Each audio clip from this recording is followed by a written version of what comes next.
रनंजय आनंद साहब हमारे साथ मौजूद हैं। आनंद साहब, इन ताज़ा हमलों को किस नज़र से आप देखते हैं? क्योंकि नागोर्नो काराबाख के जो नेता हैं आर्येक हरुटुटियन, अगर मैं सही प्रोनाउंस कर पा रहा हूं उनका नाम, तो उन्होंने ये ऐलान किया था कि अजरबैजान के शहरों को निशाना बनाया जाएगा। तो ये जो ताज़ा हमले हैं, ये नागोर्नो काराबाख की तरफ से माने जाएं या फिर सीधे आर्मेनिया की तरफ से? नहीं, ये आर्मेनिया की तरफ से कोई अटैक नहीं है। ये नगोर्नो कराबाख, जिसको रिपब्लिक ऑफ आर्थसाख ये लोग कहते हैं। तो अराइक हारुत्युनियान साहब ने ये कहा है कि हमारे जो शहर स्टेपानाकर्ट को आपने अटैक किया है, पूरी तरह से नेस्तनाबूद तहस नहस कर दिया है, अब हमें रिप्लाई देना पड़ेगा। और इसलिए उन्होंने वार्निंग दी है वहां के सिविलियंस को कि आप लोग बॉर्डर इलाका खाली कर दीजिए, और सिविलियंस को बचाने के लिए हमें डीप इनसाइड भी अटैक करना पड़ेगा। लेकिन सबसे बड़ी बात यह है, यहाँ पे मैं बता दूं कि जब आर्मेनिया के प्रधानमंत्री निकोल पाशिन्यान ने अपना एड्रेस किया था नेशन को, तो उन्होंने सरदाराबाद याद किया था अपने एड्रेस में। सरदाराबाद 100 साल पहले की वो घटना है जिसमें कि लगभग 200 प्लस आर्मेनियंस ने टर्की के एक बहुत बड़े आर्मी को अकेले संभाला था और उनको आर्मेनिया आने से पहले रोक दिया था। तो उनके लिए ये लड़ाई किसी जमीन के लिए नहीं है, किसी को कैप्चर करने के लिए नहीं है। उनकी ये लड़ाई अपने घर को सुरक्षित रखने की है, अपने अस्तित्व को सुरक्षित रखने की लड़ाई है। और वो उन लोगों का सीधा सीधा यही कहना है कि आर्मेनिया अजरबैजान से नहीं लड़ रहा है। ठीक है, लेकिन आनंद अजरबैजान के जो राष्ट्रपति हैं हिकमत साहब, उन्होंने बाकायदा वीडियो ट्वीट किया है, उसमें तबाही दिखाई है किस तरह से गांजा में हुई है, और उसके लिए आर्मेनिया को जिम्मेदार ठहराया।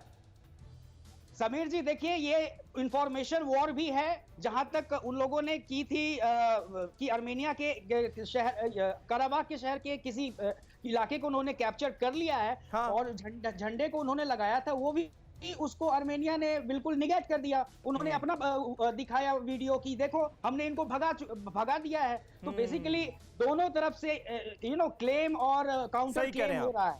तो बेसिकली जब तक युद्ध पूरी तरह से समाप्त नहीं हो जाए, तो दोनों के बात में कितनी सच्चाई है। सही बात है। दोनों तरफ से अपने अपने दावे किए जा रहे हैं और बताने की कोशिश ये की जा रही है कि हम ज्यादा ताकतवर हैं, हम ज्यादा मजबूत हैं। लेकिन अब हम आपको इस वॉर की, इस महायुद्ध की 10 बड़ी तस्वीरें दिखाने जा रहे हैं। उन पर डालिए एक नजर और ये देखिए, एक एक करके आ गई युद्ध की बड़ी तस्वीरें। आर्मेनिया वर्सेस अजरबैजान, भीषण घमासान जंग का आज नवा दिन है और आपके सामने हैं ये 10 तस्वीरें भीषण तबाही की, जो बता रही हैं कि ये जंग अब रुकनी चाहिए। ये दुनिया चाहती है लेकिन दोनों देश मानने के लिए तैयार नहीं है। भीषण तबाही इस वक्त जारी है और आप अंदाजा लगाइए, 1000 नहीं, 2000 नहीं, 15,000 से ज्यादा लोगों की अब तक जान ले चुका है ये युद्ध।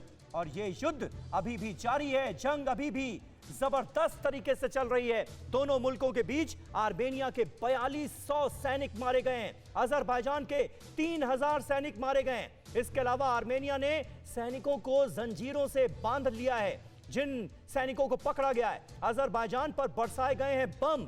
गांजा शहर, जो कि दूसरा सबसे बड़ा शहर है, उस पर हमला किया गया है। आर्मेनिया पर बरसाए गए हैं रॉकेट अजरबैजान की तरफ से और हर तरफ बर्बादी ही बर्बादी नजर आ रही है। अजरबैजान का ड्रोन से अटैक भी आप इन तस्वीरों में देखेंगे और आर्मेनिया के सैनिक कैंप किस तरह से तबाह किए गए, वो भी आपको तस्वीरों में नजर आएगा। क्या आप पर भी बरपा है जालसाजी का कहर? सपने टूटे आपके, न घर के न घाट के। क्या आप भी हुए हैं धोखाधड़ी के शिकार? भेजिए अपनी आप बीती lootkhar@tv9.com पर। देखिए रोज रात 9:30 बजे। फिक्र आपकी,